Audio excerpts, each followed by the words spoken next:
Thomas Alva Edison ने कहा था, मैं विद्युत को इतना सस्ता और सुरक्षित बना दूंगा कि मोमबत्ती का इस्तेमाल सिर्फ अमीरों के बस की बात होगी। जैसे जैसे लोगों को बिजली की उपयोगिता की जानकारी होती गई, वैसे वैसे इसके उत्पादन, ट्रांसमिशन और खपत को नई दिशाएं, नए आयाम मिलते गए और आज तो इसके विराटतम विकास के नमूने ये बड़े बड़े एटॉमिक एनर्जी न्यूक्लियर रिएक्टर्स आपके सामने हैं। किसी भी जगह उत्पादित विद्युत को समस्त सुरक्षा उपायों के साथ निर्मित HT लाइंस के जरिए विभिन्न औद्योगिक प्रतिष्ठानों या घरेलू इस्तेमाल के लिए जमीन के अंदर अंदर या बाहर से पहुंचाया जाता है।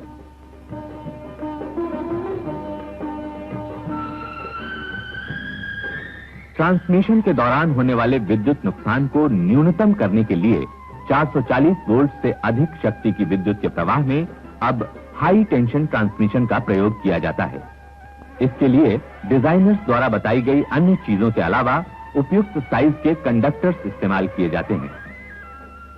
ये जो हाई टेंशन केबल्स है ना, इनको हाथ से छूकर उसके अंदर की विद्युत की शक्ति महसूस करने की जरूरत नहीं है, बल्कि उससे प्रवाहित होने वाली विद्युत शक्ति के अनुसार उसके प्रभाव क्षेत्र में आते ही आपको उसका कंपन मालूम पड़ने लगेगा। इसीलिए कंडक्टर द्वारा ले जाई जाने वाली विद्युत की शक्ति के अनुसार एक सुरक्षात्मक दूरी, सेफ डिस्टेंस बनाए रखना आवश्यक है। उत्पादन के बाद ट्रांसमिट होकर विद्युत तमाम सुरक्षित साधनों के साथ विभिन्न इस्तेमालों के लिए वितरित होती है।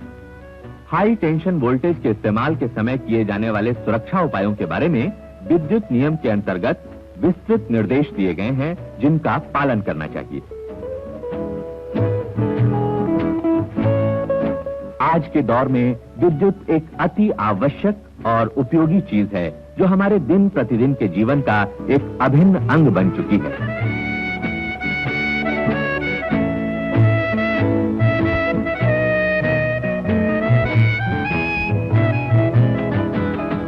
कारखानों में विद्युत के विभिन्न वोल्टेज का प्रयोग विभिन्न कार्यों के लिए होता है। 440 वोल्ट और उससे अधिक का प्रयोग बड़े उपकरणों को चलाने में होता है। एक बटन के दबाते ही बड़ी बड़ी मशीनें चलने लगती हैं। दूसरी तरफ लो वोल्टेज यानी 220 और उससे कम का इस्तेमाल ट्यूबलाइट द्वारा अंधेरा दूर करने या गर्मी की घुटन से बचने के लिए पंखा चलाने जैसे कामों में होता है। मतलब ये कि विद्युत के लाभ ही लाभ हैं, लेकिन यदि आपको इसकी अच्छाइयां, इसके फायदे मालूम हैं, तो आपको विद्युत इस्तेमाल के साथ जुड़े हुए विभिन्न खतरों की भी जानकारी होनी चाहिए। अब देखिए ना, तपती हुई कुर्सी पर बैठने से तो तकलीफ ही होगी।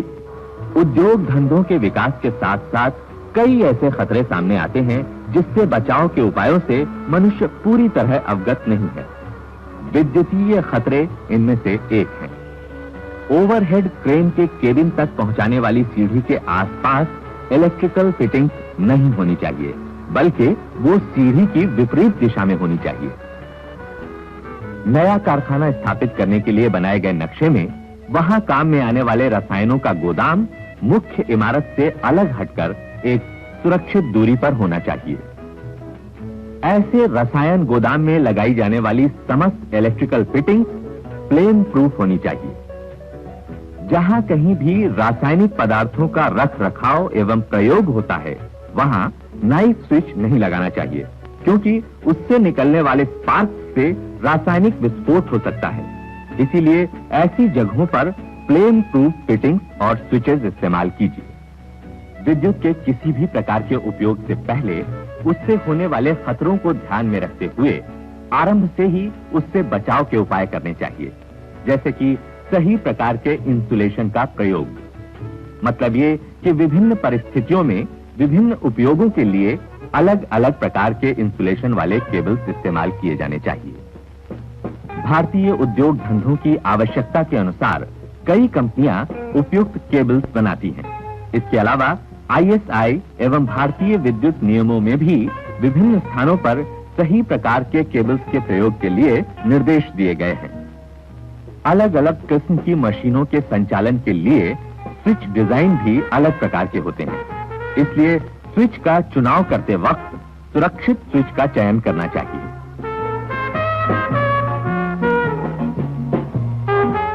इस दिशा में हुई आश्चर्यजनक प्रगति के कारण अब एक ही स्थान पर रहकर भी विभिन्न स्विचेस की सहायता से पूरे प्रतिष्ठान को कंट्रोल किया जा सकता है।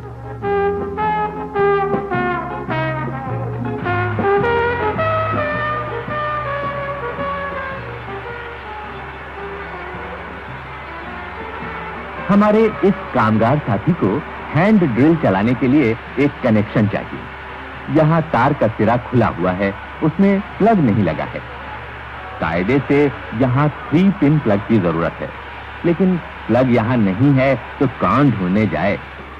ये जनाब लकड़ी के टुकड़ों की सहायता से तारों को सॉकेट में फिट करने की कोशिश कर रहे हैं, वो भी गलत तार गलत जगह में। देखें इसका नतीजा क्या होता है। देखा आपने, अर्थिंग ना होने के कारण लगा बिजली का जबरदस्त झटका। इस चार्ट में ठीक ढंग से अर्थिंग करने का तरीका दिखाया गया है।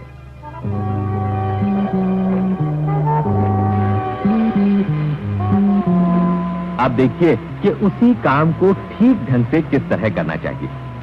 खुले हुए तारों को 3 पिन प्लग में फिट करने से उचित अर्थिंग हो जाती है और हमारे साथी को मिलती है पूरी सुरक्षा।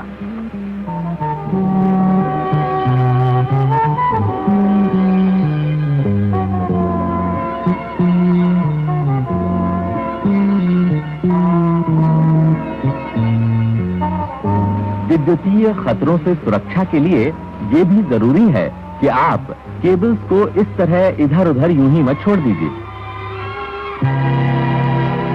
हमारे कामगार साथी को ये नहीं मालूम है कि यहाँ जंपर ठीक नहीं लगा है।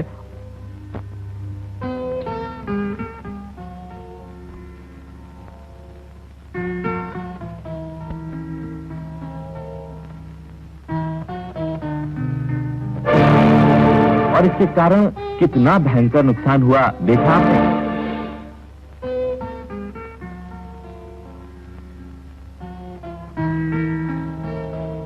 दरअसल स्टैटिक इलेक्ट्रिसिटी औद्योगिक प्रतिष्ठानों में किसी न किसी रूप में हमेशा उपस्थित रहता है।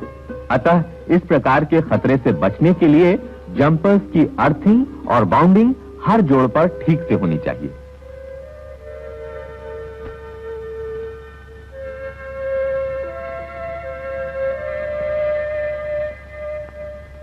जहां कहीं भी 2 विभिन्न मटेरियल्स संपर्क में आते हैं, वहां स्टैटिक विद्युत पैदा होती है। उसका झटका जानलेवा तो नहीं, पर नुकसानदेह होता है, जिससे अन्य दुर्घटनाएं हो सकती हैं। इससे बचाव के लिए कारखानों में स्टैटिक एलिमिनेटर का प्रयोग करना चाहिए।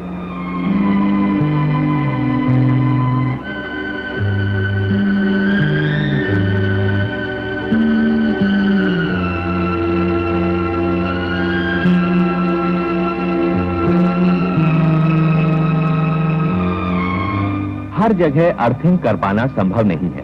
जैसे कि औद्योगिक प्रतिष्ठानों में स्थित संयंत्रों के बीच की तंग जगहों में ज्यादा वोल्टेज के विद्युत प्रवाह के साथ यदि बल्ब को बिना किसी कवर के ले जाएंगे तो उसके फूटने और अर्थिंग न होने के कारण विद्युत से सीधा संपर्क होकर जान को खतरा हो सकता है।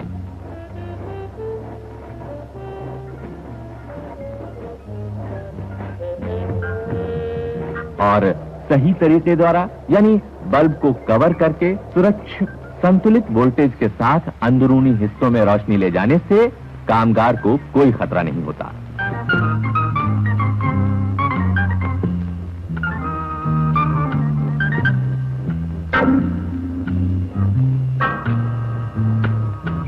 मशीन में अगर विद्युतीय मरम्मत का काम हो तो लाल टैग तथा उसे फिर से चलाने की अनुमति के लिए हरे टैग का प्रयोग कीजिए।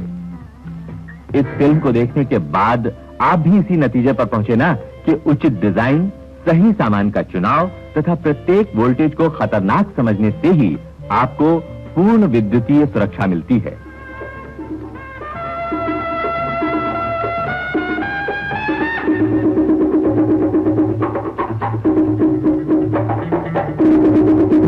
विद्युत के प्रयोग में अत्यंत सावधान रहिए। ये आपके बेहद काम की चीज है, परंतु जरा सी लापरवाही के कारण जानलेवा भी साबित हो सकती है।